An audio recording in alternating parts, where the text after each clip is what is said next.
Hello friends, स्वागत है आप सभी का द स्टडी 2.5 में। फ्रेंड्स, आज का टॉपिक हमारा है राष्ट्रपति, जिसे रेडियो सीरीज भाग 2 के माध्यम से चर्चा करेंगे। इसके पहले रेडियो सीरीज भाग 1 कवर किया जा चुका है। उसमें हम लोग भारत का संवैधानिक विकास देखे थे। इस रेडियो सीरीज चलाने का उद्देश्य यही है कि जीएस के अब तक पूछे गए सभी प्रश्नों को रिवीजन करना होता है और कोई भी एग्ज़ाम हो, चाहे वह स्टेट पीसीएस, वनडे, ये सभी प्रश्न बार बार पूछे जाते हैं। तो आइए हम लोग देखते हैं कौन कौन सा राष्ट्रपति के अंतर्गत इम्पॉर्टेंट प्रश्न है, उस पर चर्चा करते हैं और रिवीजन करते हैं। राष्ट्रपति, आइए शुरू करते हैं। कौन सा अनुच्छेद यह उपबंध कराता है कि भारत का एक राष्ट्रपति होगा? तो अनुच्छेद 52 में राष्ट्रपति पद के लिए पात्र होने वाले व्यक्ति की क्या क्या अर्हताएँ होनी चाहिए, तो इनके योग्यता बात कर लें तो नंबर 1, उससे भारत का नागरिक होना चाहिए। दूसरी बात करें तो उससे 35 वर्ष की आयु का होना चाहिए। तीसरा, उस लोकसभा सदस्य निर्वाचित होने की योग्यता रखनी चाहिए। चौथा बात करें तो उसे कोई लाभ का पद धारण किए हुए नहीं होना चाहिए। अगले प्रश्न चलते हैं। राष्ट्रपति के निर्वाचन मंडल में कौन कौन शामिल है? तो नंबर 1 बात करें तो संसद के दोनों सदन, जैसे लोकसभा प्लस राज्यसभा के निर्वाचित सदस्य। और दूसरी बात करें तो राज्य की विधानसभाओं के निर्वाचित सदस्य और दिल्ली और पांडिचेरी विधानसभाओं के निर्वाचित सदस्य शामिल होते हैं। आइए अगले प्रश्न चलते हैं। राष्ट्रपति का निर्वाचन किस पद्धति द्वारा होता है? तो अनुपातिक प्रतिनिधित्व पद्धति के अनुसार एकल समकक्षीय मत द्वारा होता है। किस संविधान संशोधन द्वारा राष्ट्रपति के निर्वाचक मंडल में राष्ट्रीय राजधानी क्षेत्र दिल्ली एवं संघ क्षेत्र पांडिचेरी की विधानसभा के सदस्यों को भी शामिल किया गया है? तो इस 17वें संविधान संशोधन के द्वारा किया गया है। राष्ट्रपति के निर्वाचन संबंधी कुछ कथन ये सत्य है। आइए इन कथनों को देखते हैं जो सभी सही है। नंबर 1 है, पदस्थ राष्ट्रपति की पदावधि की समाप्ति से पूर्व उत्तराधिकारी का चुनाव अवश्य हो जाना चाहिए। दूसरी बात करें तो राष्ट्रपति अपना पदभार ग्रहण करने की तिथि से 5 वर्ष तक पद पर रहेगा। तीसरा बात करें, राष्ट्रपति का उत्तराधिकारी आने तक कार्यकाल की समाप्ति पर भी वह पद पर बना रहेगा। चौथी बात करें तो निर्वाचक मंडल के अपूर्ण होने के आधार पर राष्ट्रपति का चुनाव स्थगित नहीं किया जा सकता। आइए अगले प्रश्न में चलते हैं। संविधान के उल्लंघन के आधार पर राष्ट्रपति के विरुद्ध किसके द्वारा महाभियोग लगाया जा सकता है? तो ये संसद द्वारा लगाया जाता है। ये अगले प्रश्न में चलते हैं। राष्ट्रपति संसद का भाग है। संसद के दोनों सदनों द्वारा पारित विधेयक बिना राष्ट्रपति की स्वीकृति के कानून नहीं बन सकता है। राष्ट्रपति तथा उपराष्ट्रपति के निर्वाचन से उत्पन्न या संबद्ध समस्त विवादों का निपटारा कौन करता है? तो उच्चतम न्यायालय करता है, अनुच्छेद 71 के तहत। राष्ट्रपति की पदावधि कितने वर्ष अभी निर्धारित की गई है? तो 5 वर्ष की गई है। भारत के राष्ट्रपति पद के उम्मीदवार के प्रस्ताव का अनुसमर्थन किया जाना चाहिए कम से कम 50 निर्वाचकों द्वारा। किस अनुच्छेद के तहत कहा गया है कि कोई व्यक्ति राष्ट्रपति पद पुनर्निर्वाचित हेतु योग्य है? तो अनुच्छेद 57 के तहत कहा गया है। 57 अनुच्छेद के तहत कोई भी राष्ट्रपति पुनर्निर्वाचित हो सकता है। राष्ट्रपति का त्यागपत्र किससे संबोधित किया जाता है? तो उपराष्ट्रपति को किया जाता है। राष्ट्रपति पर महाभियोग की प्रक्रिया किस अनुच्छेद में दी गई है? तो अनुच्छेद 61 में दी गई है। राष्ट्रपति को कौन शपथ दिलाता है? तो सर्वोच्च न्यायालय का मुख्य न्यायाधीश दिलाता है। महाभियोग का प्रस्ताव संसद के किस सदन द्वारा लाया जा सकता है? तो संसद के किसी भी सदन, चाहे वह राज्यसभा हो या लोकसभा हो, किसी भी सदन में महाभियोग के प्रस्ताव पारित किया जा सकता है, लाया जा सकता है। राष्ट्रपति पर महाभियोग प्रस्ताव लाने के लिए प्रस्ताव पर महाभियोग लगाने वाले सदन के कुल कितने सदस्यों के हस्ताक्षर होना चाहिए? 1/4 होना चाहिए। 1/4 सदस्य का हस्ताक्षर होना चाहिए। लोकसभा और राज्यसभा की संयुक्त बैठक किसके द्वारा आहूत की जाती है? तो राष्ट्रपति के द्वारा। अनुच्छेद 108 के अंतर्गत अध्यादेश जारी करने के अधिकार राष्ट्रपति का कौन सा अधिकार है? तो विधायी अधिकार है। संविधान के किस अनुच्छेद के अंतर्गत संघ की कार्यपालिका शक्ति राष्ट्रपति में निहित है? अनुच्छेद 53 के अंतर्गत। राष्ट्रपति किस तिथि से 5 वर्ष तक अपने पद पर रहता है? तो पद ग्रहण की तिथि से। भारत के राष्ट्रपति को कार्य अवधि की समाप्ति से पूर्व भी पद से हटाया जा सकता है, तो महाभियोग के द्वारा। अनुच्छेद 61 के अंतर्गत। कौन भारत के राष्ट्रपति के निर्वाचन गण का तो भाग कौन भारत के राष्ट्रपति के निर्वाचक गण का तो भाग है, परंतु उसे महाभियोग अधिकरण का भाग नहीं है? तो राज्यों की विधानसभाएं राष्ट्रपति के चुनाव में भाग लेते हैं, लेकिन महाभियोग के दौरान वह भाग नहीं लेते हैं। राष्ट्रपति और उपराष्ट्रपति की अनुपस्थिति में राष्ट्रपति का कार्यभार कौन ग्रहण करता है? तो सर्वोच्च न्यायालय का मुख्य न्यायाधीश। भारतीय इतिहास में कार्यवाहक राष्ट्रपति का पदभार ग्रहण करने वाले एकमात्र मुख्य न्यायाधीश कौन है? न्यायमूर्ति एम हिदायतुल्लाह है।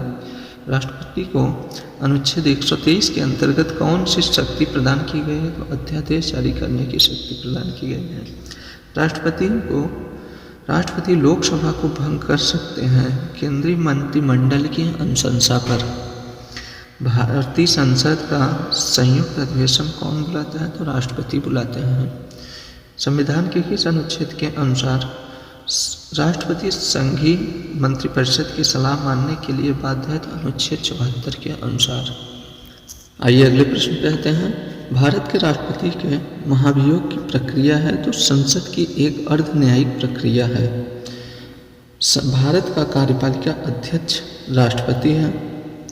भारतीय गणतंत्र का प्रमुख भारत का राष्ट्रपति है। राष्ट्रपति को कोई भी मामला मंत्रिपरिषद द्वारा पुनर्विचार किए जाने के लिए वापस भेजने का अधिकार दिया गया है, तो 44वें संविधान संशोधन में दिया गया है। राष्ट्रपति संसद के दोनों सदनों द्वारा पारित किसी भी बिल पर अपनी स्वीकृति रोक सकते हैं, अनुच्छेद 111 के अंतर्गत। भारत का राष्ट्रपति नियुक्ति करता है प्रधानमंत्री, राज्यपाल, मुख्य निर्वाचन आयुक्त की आदि लोगों की करता है। राष्ट्रपति को सर्वोच्च उच्चतम न्यायालय से परामर्श करने की शक्ति प्रदान करता है, अनुच्छेद 143। भारत के राष्ट्रपति को यह अधिकार नहीं प्राप्त है कि वह सर्वोच्च न्यायालय के न्यायाधीश को हटाए। भारत के राष्ट्रपति यानी जैल सिंह ने जिस एकमात्र मामले पर अपने जेबी वीटो की शक्ति का प्रयोग किया था वह था भारतीय डाकघर संशोधन विधेयक। राष्ट्रपति पर महाभियोग प्रस्ताव लाने के लिए कितने दिन पूर्व लिखित सूचना देना आवश्यक है? 14 दिन पूर्व देना आवश्यक है।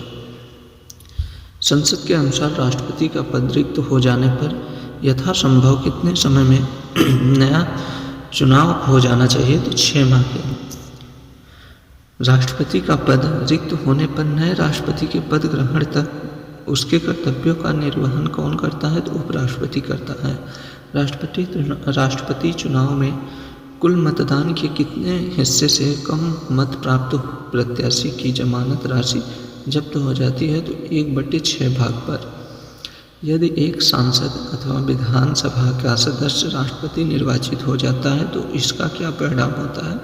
पद ग्रहण की तिथि से उसका स्थान रिक्त समझा जाता है, अनुच्छेद 59 के तहत। 59 के अंतर्गत, आर्टिकल 59 के अंतर्गत। भारत के नियंत्रक एवं महालेखा परीक्षक, मुख्य निर्वाचन आयुक्त, लोकसभा अध्यक्ष एवं महान्यायवादी में से कौन राष्ट्रपति के प्रसाद पर्यंत अपना पद धारण करते हैं? तो महान्यायवादी, अनुच्छेद 76 के अंतर्गत। संविधान के किस अनुच्छेद में राष्ट्रपति की अध्यादेश जारी करने की शक्ति प्रावधान है? तो अनुच्छेद 123 में है। राष्ट्रपति द्वारा जारी अध्यादेश संसद का अधिवेशन प्रारंभ होने के कितने समय पश्चात तक लागू रहता है? 6 सप्ताह बाद तक लागू रहता है। किस विधेयक को राष्ट्रपति की अनुमति के बगैर लोकसभा में प्रस्तावित नहीं किया जा सकता है? तो धन विधेयक।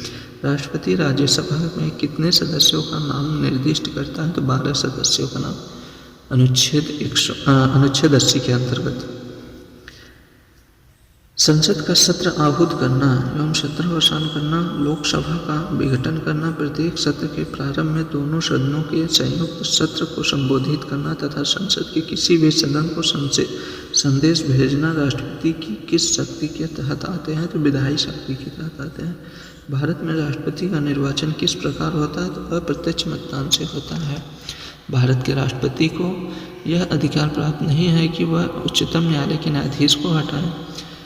संसद के लिए राष्ट्रपति का अभिभाषण कौन तैयार करता है? तो केंद्रीय मंत्रिमंडल तैयार करता है। स्वतंत्र भारत के प्रथम राष्ट्रपति डॉक्टर राजेंद्र प्रसाद किस प्रांत से थे? बिहार से थे। 2 अवधि के लिए भारत के राष्ट्रपति कौन थे?